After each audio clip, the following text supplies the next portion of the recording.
ದೇವರ ನಾಮಕ್ಕೆ ಮಹಿಮುಂಟಾಗಲಿ. ಈ ಬೆಳಗಿನ ಜಾವದಲ್ಲಿ ಪ್ರಿಯರೇ ಒಂದು ವಾಕ್ಯನ ಓದ್ಕೊಳ್ಳೋಣ. ಕೀರ್ತನೆ 34 ಮೊದಲನೇ ವಚನ. ನಾನು ಯೆಹೋವನನ್ನ ಎಡೆಬಿಡದೆ ಕೊಂಡಾಡುವೆನು, ಆತನ ಸ್ತೋತ್ರವು ನನ್ನ ಬಾಯಿನಲ್ಲಿರುವುದು. ಆಮೇನ್, ಹಲ್ಲೆಲೂಯಾ.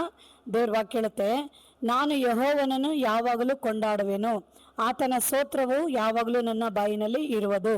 ಈ ಕೊನೆ ದಿನಗಳಲ್ಲಿ ಅಧಿಕವಾಗಿ ನಾವೇನು ಮಾಡಬೇಕಂದ್ರೆ ದೇವರನ್ನ ಕೊಂಡಾಡುವರಾಗಿ, ಆರಾಧಿಸುವರಾಗಿ, ಅಧಿಕವಾಗಿ ನಾವು ದೇವರಿಗೆ ಹೆಚ್ಚಾಗಿ ನಾವು ಸ್ತುತಿ ಸ್ತೋತ್ರಗಳನ್ನ ಸಲ್ಲಿಸುವರಾಗಿರಬೇಕು.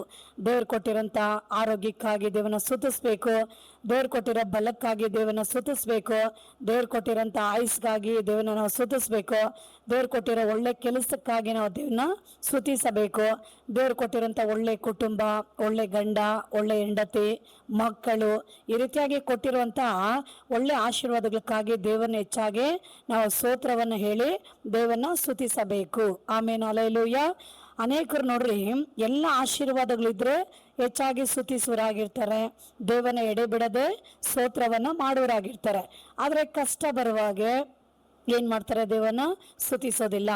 ರೋಗಗಳು ಬರುವಾಗೆ ದೇವನ ಸ್ತುತಿಸೋದಿಲ್ಲ. ಅವಮಾನಗಳು ಬರುವಾಗೆ ದೇವನ ಸ್ತುತಿಸೋದಿಲ್ಲ. ಕಾರಣ ಆ ಸಮಯದಲ್ಲಿ ಸೋತು ಹೋಗ್ತಾರೆ, ಕುಗ್ಗಿ ಹೋಗ್ತಾರೆ. ಆದರೆ ದೇವ್ರ ವಾಕ್ಯ ಏನು ಹೇಳುತ್ತಂದ್ರೆ, ಎಲ್ಲ ಸಮಯದಲ್ಲಿ, ಎಲ್ಲ ಕಾಲದಲ್ಲಿ, ಎಲ್ಲ ಸಂದರ್ಭಗಳಲ್ಲಿ ದೇವನ ಸ್ತುತಿಸಿಕೊಂಡೇ ಇರಬೇಕು. ಅದೇ ದೇವರ ಬಲ ಅನ್ನೋದು, ಅದೇ ದೇವರ ಕೃಪೆ ಅನ್ನೋದು, ಅದೇ ದೇವರ ಅಭಿಷೇಕ ಅನ್ನೋದು. ಆಮೇನ್, ಹಲ್ಲೆಲೂಯಾ. ಕಷ್ಟ ಕಾಲದಲ್ಲಿ ಕೂಡ ದೇವರನ್ನ ನಾವು ಸ್ತುತಿಸುವರಾಗಿರಬೇಕು. ರೋಗಗಳು ಬಂದಿರೋಂಥ ಸಮಯಗಳಲ್ಲಿ ಸಹ ನಾವು ದೇವನ ಸ್ತುತಿಸುವರಾಗಿರಬೇಕು. ನಿಂದೆ ಅವಮಾನಗಳ ಸಮಯದಲ್ಲಿ ಕೂಡ ನಾವು ಹೆಚ್ಚಾಗಿ ದೇವರನ್ನ ಸ್ತುತಿಸುವರಾಗಿರಬೇಕು. ಯೋಬುಗೆ ನೋಡ್ರಿ ಎಷ್ಟೊಂದು ಕಷ್ಟ ಬರುತ್ತಲ್ಲ. 10 ಜನ ಮಕ್ಕಳು ಅಳಿದು ಹೋಗ್ತಾರೆ, 3,000 ಒಂಟೆಗಳು ನಾಶ ಆಗುತ್ತೆ, 7,000 ಕುರಿಗಳು ಸುಟ್ಟೋಗುತ್ತೆ, ಅನೇಕ ಕತ್ತೆಗಳು, ಎತ್ತುಗಳು ಈ ರೀತಿಯಾಗಿ ಎಲ್ಲ ನಾಶ ಆಗ್ತಾರೆ. ಮತ್ತೆ ಕುಟುಂಬ ಎಲ್ಲ ಬಿದ್ದೋಗುತ್ತೆ. ನೋಡುವಾಗೆ ಅವರ ಶರೀರ ಕೂಡ ಏನಾಗುತ್ತೆ, ಭಯಂಕರವಾಗಿ ಒಂದು ರೋಗ ಬಂದು ದೇಹ ಎಲ್ಲ ಅಳಿದು ಕೊಳೆತೋಗುತ್ತೆ. ಅಂಥ ಸಮಯದಲ್ಲಿ ಕೂಡ ಅವ್ರು ಏನು ಮಾಡ್ತಾರೆ? ದೇವ್ರು ಕೊಟ್ಟರು, ದೇವ್ರು ತಗೊಂಡ್ರು, ದೇವರ ನಾಮಕ್ಕೆ ಸ್ತೋತ್ರ. ನೋಡ್ರಿ, ಅಂಥ ಕಷ್ಟ ಪರಿಸ್ಥಿತಿಯಲ್ಲಿ ಕೂಡ ಯೋಬು ಏನು ಮಾಡ್ದ? ದೇವನ್ನ ಸ್ತುತಿಸುವನಾಗಿದ್ದ. ಯೋಬು ಮಾಡಿದ ಹಾಗೆ ಪ್ರತಿಯೊಬ್ಬರು ನಾವೇನು ಮಾಡಬೇಕು? ಈ ದಿನಗಳಲ್ಲಿ ಶೋಧನೆಗಳು ಬಂದರು, ಕಷ್ಟಗಳು ಬಂದರು, ಅವಮಾನಗಳು ಬಂದರು, ಒಂದು ವೇಳೆ ನಮ್ಮ ಕೈನಲ್ಲಿ ಎಲ್ಲ ನಾವು ಕಳ್ಕೊಳ್ಳೋ ಸ್ಥಿತಿಗಳು ಬಂದರು, ನಾವು ದೇವನ ಸ್ತುತಿಸುವರಾಗಿ ನಾವು ಇರಬೇಕು. ಆಗಲೇ ದೇವರ ಬಲ ನಮ್ಮಲ್ಲಿ ಇರುತ್ತೆ.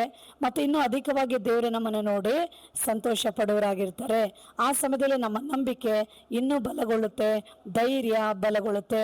ದಾವೀದನ ಜೀವಿತದಲ್ಲಿ ಸಹ ಎಷ್ಟೋ ಹೋರಾಟಗಳು, ಎಷ್ಟೋ ನಿಂದೆ, ಕಷ್ಟಗಳೆಲ್ಲ ದಾವೀದನಿಗೂ ಬಂತು. ಅಂಥ ಸಮಯದಲ್ಲೂ ಕೂಡ ದಾವೀದ ಭಕ್ತ ರಾತ್ರಿ ಸಮಯದಲ್ಲಿ, ಸಂಜೆ ಸಮಯದಲ್ಲಿ, ಬೆಳಗಿನ ಸಮಯದಲ್ಲಿ ದಾವೀದ ದೇವನ ಸ್ತುತಿಸಿಕೊಂಡೇ ಇರ್ತಾನೆ, ಆರಾಧಿಸಿಕೊಂಡೇ ಇರ್ತಾನೆ. ಆಮೇನ್, ಹಲ್ಲೆಲೂಯಾ. ಹಾಗೆ ನಿಮ್ಮ ಪ್ರತಿಯೊಬ್ಬರ ಜೀವಿತದಲ್ಲಿ ಎಂಥ ಸಮಸ್ಯೆಗಳು ಬಂದರು, ಹೋರಾಟಗಳು ಬಂದರು, ನಿಂದೆಗಳು ಬಂದರು, ಅವಮಾನಗಳು ಬಂದರು, ದೇವರನ್ನ ಸ್ತುತಿಸೋದನ್ನ ಅಭ್ಯಾಸ ಮಾಡಿಕೊಳ್ಳಿರಿ.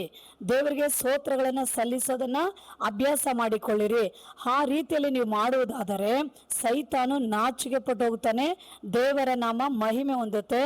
ನೀವು ಹೆಚ್ಚು ಹೆಚ್ಚು ಆಶೀರ್ವಾದಗಳನ್ನ, ಅದ್ಭುತಗಳನ್ನ ಹೊಂದಿಕೊಳ್ಳುವರಾಗಿ ನೀವಿರ್ತೀರಾ. ಆಮೇನ್, ಹಲ್ಲೆಲೂಯಾ. ಈ ವಾಕ್ಯವನ್ನು ಕೇಳಿಕೊಂಡಿರುವಂಥ ಪ್ರಿಯರೇ, ಪ್ರತಿಯೊಬ್ಬರು ದೇವನ ಸ್ತುತಿಸೋದನ್ನ, ದೇವನ ಆರಾಧಿಸೋದನ್ನ, ಯಾವಾಗಲೂ ನಿಮ್ಮ ಬಾಯಿನಲ್ಲಿ ದೇವರ ಸ್ತೋತ್ರಗಳನ್ನು ನೀವು ಹೇಳುವಾಗೆ, ನೀವು ಎಲ್ಲ ಸಂದರ್ಭಗಳಲ್ಲಿ ಅದನ್ನು ದೇವರ ಮುಂದೆ ನೀವು ಸಲ್ಲಿಸುವಾಗೆ ನೀವು ಹೆಚ್ಚಾಗಿ ಆಶೀರ್ವದಿಸಲ್ಪಡ್ತೀರಾ. ದೇವರ ನಾಮ ಮಹಿಮೆ ಹೊಂದುತ್ತೆ. ಕುಟುಂಬಗಳಲ್ಲಿ ನೀವು ಹೆಚ್ಚಾಗಿ ಆರಾಧಿಸ್ರಿ, ಸಭೆಗಳಲ್ಲಿ ಹೆಚ್ಚಾಗಿ ಆರಾಧಿಸ್ರಿ. ಎಲ್ಲ ಕೆಲಸ ಕಾರ್ಯ ಮಾಡುವಂಥ ಸಮಯದಲ್ಲಿ ಕೂಡ ನಿಮ್ಮ ಬಾಯಿ ದೇವನ ಸ್ತೋತ್ರ ಹೇಳಿಕೊಂಡಿರಲಿ, ನಿಮ್ಮ ಮನಸ್ಸು ದೇವನ ಧ್ಯಾನಿಸಿಕೊಂಡಿರಲಿ, ನಿಮ್ಮ ಹೃದಯದಲ್ಲಿ ದೇವನ ನೀವು ಸ್ತುತಿಸಿಕೊಂಡಿರ್ರಿ. ಹೀಗೆ ನೀವು ಮಾಡುವುದಾದರೆ ನಿಜವಾಗ್ಲೂ ದೇವರ ಆಶೀರ್ವಾದಗಳನ್ನ ಅಧಿಕವಾಗಿ ನೀವು ಹೊಂದಿಕೊಳ್ಳಲು ಸಾಧ್ಯವಾಗುತ್ತೆ.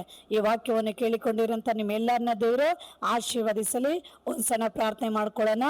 ಕರ್ತನಾದ ಯೇಸು ಸ್ವಾಮಿ ಈ ಬೆಳಗಿನ ಜಾವದಲ್ಲಿ ಈ ವಾಕ್ಯವನ್ನು ಕೇಳಿಕೊಡಿರಂತೆ ಎಲ್ಲ ಮಕ್ಕಳ ಮೇಲೆ ನಿನ್ನ ಆತ್ಮನ ಬಲವನ್ನು ಸುರಿಸ್ರಿ, ನಿನ್ನ ಆರಾಧನೆ ಬಲವನ್ನು ಸುರಿಸ್ರಿ, ನಿನ್ನ ಸ್ತೋತ್ರ ನಿನ್ನ ಮಹಿಮೆಗಳನ್ನ ಅವರು ಹೊರಡಿಸುವಂತ ಮಕ್ಕಳಾಗಿ ಅವರ ಬಾಯಿಗಳನ್ನ ನೀನು ನೂತನ ಕೀರ್ತನೆಗಳಿಂದಲೂ ತುಂಬಿಸಿ ಆಶೀರ್ವದಿಸಬೇಕಾಗಿ ಪ್ರಾರ್ಥನೆ ಮಾಡ್ತಾ ಇದ್ದೀನಪ್ಪ. ಎಲ್ಲರನ್ನು ಆಶೀರ್ವದಿಸ್ರಿ ಯೇಸು ನಾಮದಲ್ಲಿ ತಂದೆ. ಈ ವಾಕ್ಯವನ್ನು ಕೇಳಿಕೊಂಡಿರಂತ ಎಲ್ಲ ಪ್ರಿಯರೇ ಶೇರ್ ಮಾಡಿ, ಲೈಕ್ ಮಾಡಿ. ದೇವರು ನಿಮ್ಮನ್ನ ಆಶೀರ್ವದಿಸಲಿ. ಆಮೇನ್.